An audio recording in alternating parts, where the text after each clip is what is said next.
Jadi baik, terima kasih atas waktu dan kesempatan yang diberikan kepada saya. Saya atas nama Dada Lumbur, Program Studi Agribisnis, NIM 2418028. Pada kesempatan hari ini saya akan menjelaskan terkait analisis regresi terhadap variabel DUMI. Adapun yang menjadi latar belakang dari analisis tersebut, yaitu dalam kenyataan sebuah variabel tergantung tidak hanya dipengaruhi oleh variabel bebas yang bersifat kuantitatif saja, akan tetapi juga sering dipengaruhi oleh variabel yang bersifat kualitatif. Adapun yang menjadi contohnya yaitu besarnya konsumsi tidak hanya dipengaruhi oleh pendapatan, jumlah anggota keluarga, tetapi juga dapat dipengaruhi oleh jenis kelamin, gaya hidup, dan variabel kualitatif lainnya. Kemudian yang berikut ada perbedaan dengan regresi biasa.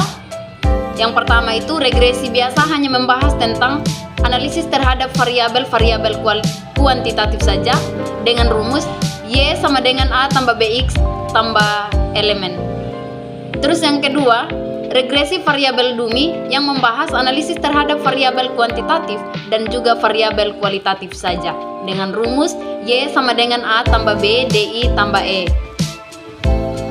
Kemudian yang berikut proses penyusunan variabel DUMI, yaitu variabel kualitatif biasanya menunjukkan kehadiran atau ketidakhadiran dari atribut seperti mutu baik atau jeleknya, jenis kelamin laki-laki atau perempuan, tempat tinggal di desa atau di kota, dan lain sebagainya.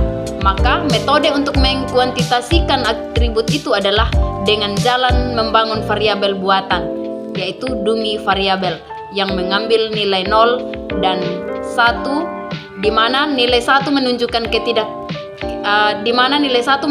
kehadiran sedangkan nilai 0 menunjukkan ketidakhadiran variabel tersebut. Kemudian yang berikut di sini saya akan menjelaskan terkait analisis regresi terhadap satu variabel DUMI dengan dua kriteria. Model regresi dengan satu variabel kualitatif tanpa mengikut sertakan variabel kuantitatif lainnya adalah serupa dengan analisis ragam.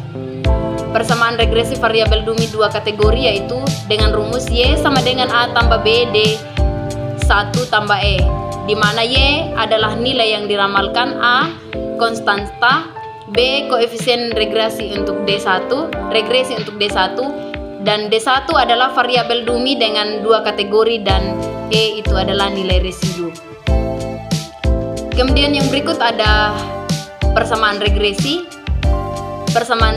lineal sederhana dengan rumus Y sama dengan A tambah B1 D1 tambah E, di mana Y adalah nilai yang diramalkan, A adalah konstanta, B adalah koefisien regresi, dan D adalah variabel bebas DUMI, E nilai residu. Di sini B sama dengan jumlah sigma XY kurang sigma XY.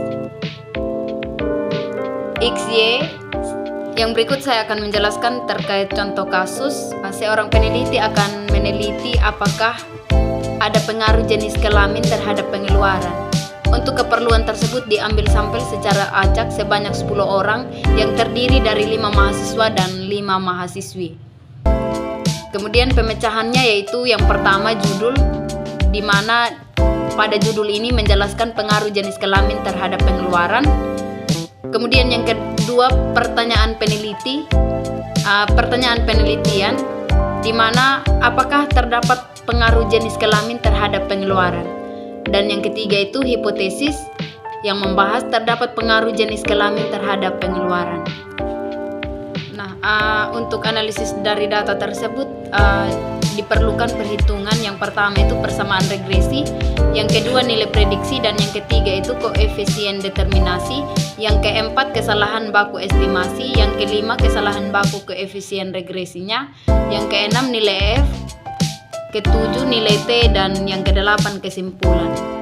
Kemudian pada persamaan regresi itu dihitung dari jumlah sampel, kemudian jumlah Y, jumlah X, jumlah XY,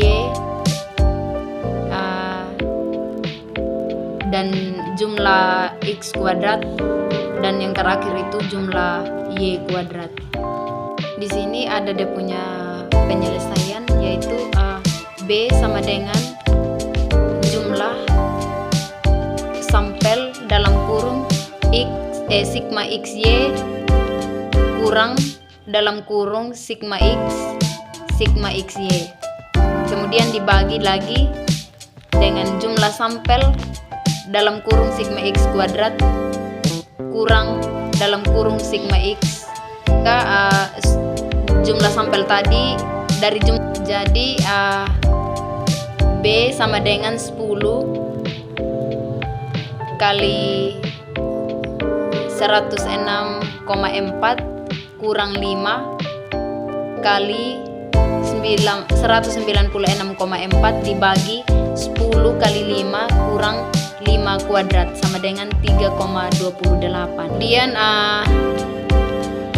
dihitung A-nya sama dengan sigma Y kurang B dalam kurung sigma X bagi jumlah sampel, sehingga 196,4 kurang 3,28 kali 5 dibagi dengan jumlah sampel yaitu 10 dengan hasil 18. Yang berikut Y sama dengan 18 tambah 3,28 D tambah E.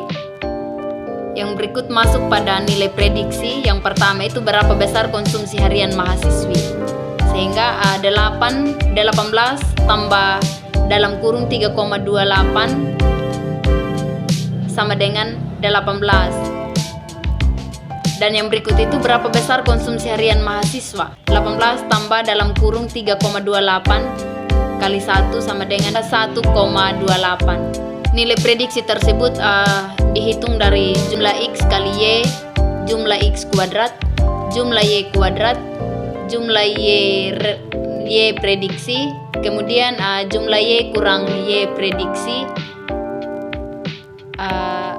kuadrat, dan yang terakhir itu jumlah Y kurang Y rata-rata kuadrat. Cara menghitung koefisien determinasi. R kuadrat sama dengan 1 sigma dalam kurung Y kurang Y rata-rata kuadrat dibagi dengan sigma Y kurang Y prediksi kuadrat. Berarti Y kuadrat sama dengan 1 3,888 bagi 30,784 sama dengan 0,87. Kemudian koefisien determinasi disesuaikan. Yang berikut kesalahan baku estimasi digunakan untuk mengukur tingkat kesalahan dari model regresi yang dibentuk. Yang berikut standar error koefisien regresi digunakan untuk mengukur besarnya tingkat kesalahan dari koefisien regresi. Kesimpulan dari beberapa penjelasan yang saya sampaikan yaitu terdapat pengaruh jenis kelamin terhadap pengeluaran mahasiswa dan mahasiswi, dan ada juga yang menjadi saran, sehingga sebaiknya perlu dilakukan pembedaan uang saku bagi mahasiswa dan mahasiswi, karena hal ini kebutuhan konsumsi harian mahasiswa dan mahasiswi yang berbeda. Demikian penjelasan yang dapat saya bagikan, semoga bermanfaat dan minta maaf jika ada penyampaian yang salah. Sekian dan terima kasih.